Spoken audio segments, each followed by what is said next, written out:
আলমডাঙ্গার মাটিতে ওই আওয়ামী লীগের মতন পালিয়ে যেতে হবে।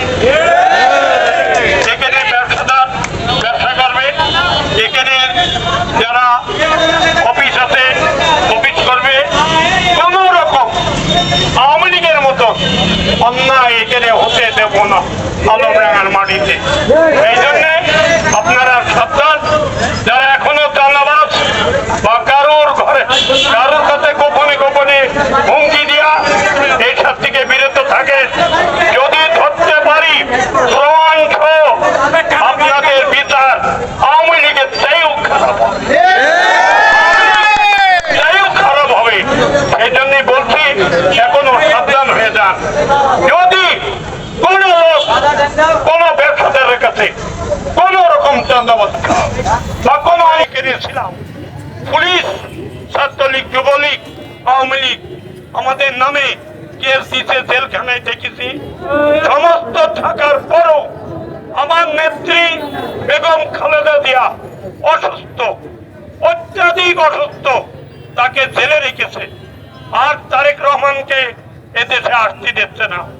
সেই জন্যে এর পতন ছাত্র বৈষম্য এবং জনতা এবং ছাত্রদল, যুবদল এবং জনগণ শেখ হাসিনাকে এদেশ থেকে বিতাড়িত করেছে। তিনি চোরের মতন পালিয়ে গেছে। তিনার মন্ত্রীরা, এমপিরা চোরের মতন বিদেশে চলে। তাইলে জনগণ যদি তোরা ভালো কাজই করতিস, তাহলে তোরা পালালি কেন?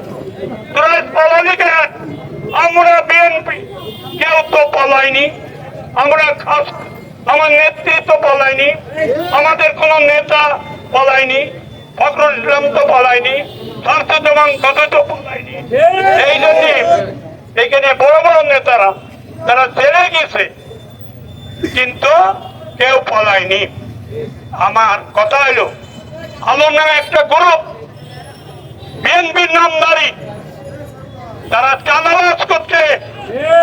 এই চাঁদাবাজ আমি ব্যবসাদারদের উদ্দেশ্যে বলছি, যদি কেন চাঁদা চাই আপনারা আমাদের বলবেন এবং তাদের আলমডাঙ্গার মাটিতে ওই আওয়ামী লীগের মতন পালিয়ে যেতে হবে।